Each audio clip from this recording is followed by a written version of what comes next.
Pa nevojshme, një vonesë montashe pa nevojshme, duhet të gjinin në rrugë. Dhe rrugë gjinin përmes marrëveshjeve politike, përmes kompromiseve. Kosova duhet të ashe një shumicë parlamentare. Nëse partia parë nuk e ka shumicën, atëherë le të bëjnë të tjerë shumicë. Ama një shumicë duhet më pa këtu.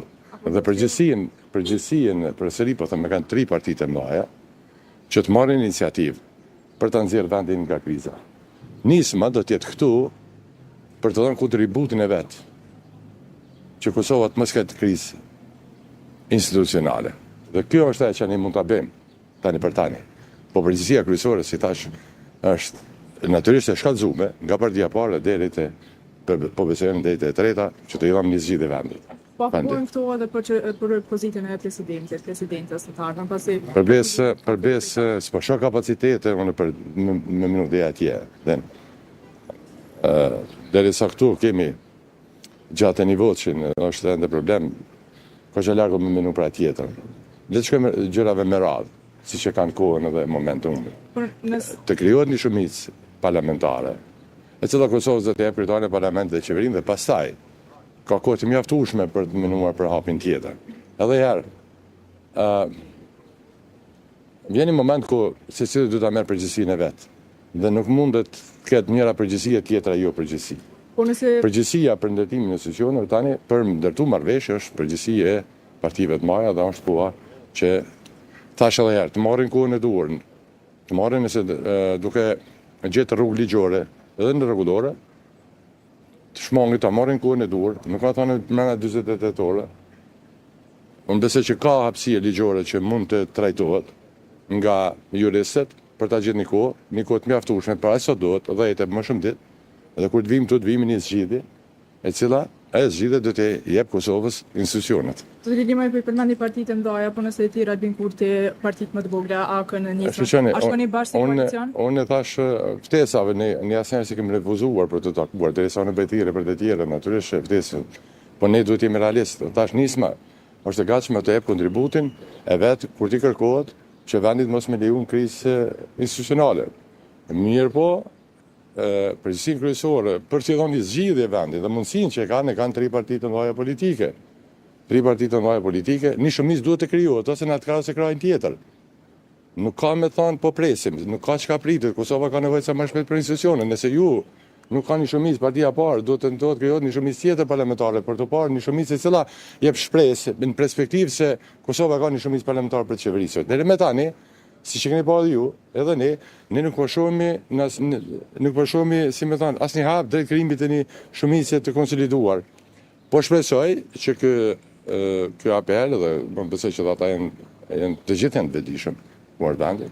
Sa më shpejt gjinë zgjidhje se tani më jemi në një fazë ku edhe herë janë raporti i forcave është madh, tani më pak a shumë dihen çush janë raporti i forcave në parlament. Ku është procesi? Nuk i ka numrat, ata dhe vetë po shihet që nuk e numrat e mjaftueshëm dhe duhet të sigurojë numrat dhe nuk është kjo tragjedi sepse rrallë herë përveç që në kaluar në Kosovë asnjë parti që ka fituar si ka pas numrat, po janë shku drejt marrëveshjeve politike, kanë ndërtuar marrëveshjen politike, kanë konsoliduar shumicën parlamentare dhe shumica parlamentare ka zgjedhur kryetarin e kuvendit dhe qeverinë dhe vendi ka ecë përpara, kaq. Faleminderit shumë.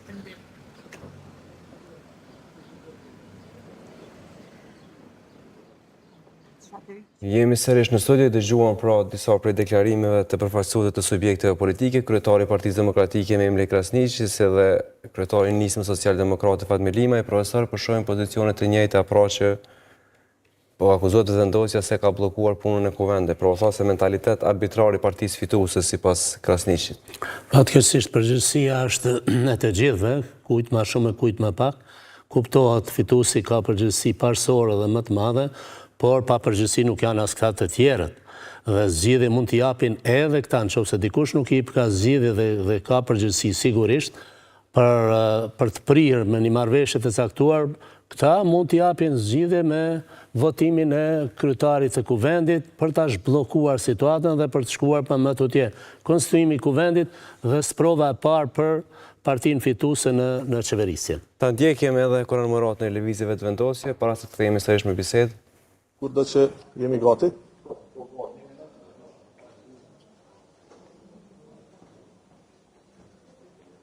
Atëherë besoj ishit dëshmitar të edhe një vazhdimi të seancës konstituive, por pa sukses pra që të zhbllokohet procedura e konstituimit të kuvendit në mënyrë që t'i hapet rrugë formimit edhe të qeverisë së re dhe vazhdimit të institucioneve të reja bazuar në legjislaturën e zgjedhur të prodhuar nga zgjedhjet e 9 shkurtit. Besoj e pat edhe një herë pra që partitë të cilat po vazhdojnë ta bllokojnë konstituimin e kuvendit duke mos marrë pjesë në votim, ishin PDK, LDK, AK dhe lista serbe. Ajo çfarë vlen thuhet, kësaj radhe është ajo që e pam, besoj ishit dëshmitarë dhe ju, që edhe gjatë mbajtjes së 1 minuti heshtje, deputetët e listës serbe nuk u ngritën fare në këmbë pra për të respektuar ditën e dëshmorëve. Pra, po të varej prej neve, siç e kemi thënë edhe më herët, lista serbe nuk do të ishte fare në kuvend. Kur ne kemi kërkuar që të mos certifikohen si subjekt politik për zgjedhjet e 9 shkurtit, nuk e kemi pas mbështetjen e partive tjera. Pra, ata kanë munguar në atë seancë, duke pamundsuar quorumin, pra për të votuar mos certifikimin e listës serbe. Dhe si pasojë e kësaj sot i kemi edhe në kuvend, pra një grup politik i cili nuk e pranon dhe nuk e njeh Republikën e Kosovës e për më tepër refuzon edhe të bëhet pjesë pra e nderimit të dëshmorëve të kombit me 1 minutë heshtje siç edhe e pam.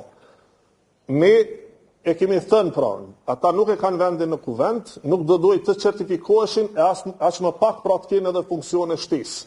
Por në vazhdimsi e kemi pasur si opozita, nuk është se ka pasur fare problem, për më tepër opozita shihet që shumë më tepër e ka problem pra emrin e Albulena Haxhiut për kryetare të kuvendit, një deputete e cila në vazhdimsi pra ka qenë e zëshme kundër asociacionit të komunave me shumicë serbe, kundër demarkacionit, kundër gjykatës speciale e shumë dëmeve tjera që janë votuar në këtë kuvend. Pra pikrisht nga këto parti që sot refuzojnë pra që ta mbështesin kryetaren Albulena Haxhiu. Ndërkas në anën tjetër nuk kemi dëgjuar asgjë deri më sot për pozitën e nën kryetarit, për shembull që u takon edhe komuniteteve jo shumicë, këtë rast 2 nën kryetar, njëri për komunitetet jo shumicë jo serbe dhe një nën kryetar për komunitetin jo shumicë të komunitetit serb. Qëndrimi jonë si lëvizjeve vendosje bashkërisht me partnerët, pra Partinë Guxo dhe Alternativa, është që fatmirësisht, me qenë se kësaj radhe kemi deputet nga komuniteti jo shumicë serb që vinë jashtë listës serbe, kësaj radhe më e pakta që mund të bëjmë, me qenë se nuk ishte e mundur pra që të mos certifikojnë, u pamundësua mos certifikimi dhe ju lejua listës serbe që të hyjnë në kuvend, më e pakta që mund të bëjmë është që nën kryetari i kuvendit të Republikës Kosovës të mos zgjidhet nga ta. Pra qëndrimi i lëvizjes vendosje është që nën kryetari, me qenë se kemi deputet që vjen prej subjekteve tjera përveç listës serbe, në këtë rast është deputeti Nenad Drashić, propozimi jonë është që Nenad Drashić të përfaqësoj komunitetin serb dhe nën kryetarit mos vi nga lista serbe. Ftojmë edhe deputetët e opozitës që në vend se të kundërshtojnë pra Albulena Haxhiu, emrin e Albulena Haxhiut për kryetaret të kuvendit, të na bashkohen që spaku të sigurohemi që nën kryetari nuk vjen nga lista serbe. Ky pra është qëndrimi jonë. Për këtë arsye kemi insistuar që të ketë edhe paketë të marrëveshjes për emrin e kryetarit dhe nën kryetarëve që të dakordohemi për të gjithë nën kryetarët. Pra të sigurohemi që nuk zgjedhet dikush që nuk e pranon shtetin Republikën e Kosovës si të vetin dhe që duhet ta mbrojmë. E pat që vullneti i deputetit po vazhdon të ndrydhet përmes insistimit në votim të hapur, ne kemi kërkuar që të gjejmë rrugëzgjidhje nga kjo. Pra votimi i fshehtë është një mënyrë kushtetuese se si dilet nga situata, por po i shohim që partitë opozitare vazhdojnë të mos u besojnë deputetëve të tyre. Ftojmë edhe një herë të gjithë deputetët që ta mbështesin këtë proces, të zhbllokohet procedura dhe të vazhdojnë tutje me konstituimin e kuvendit.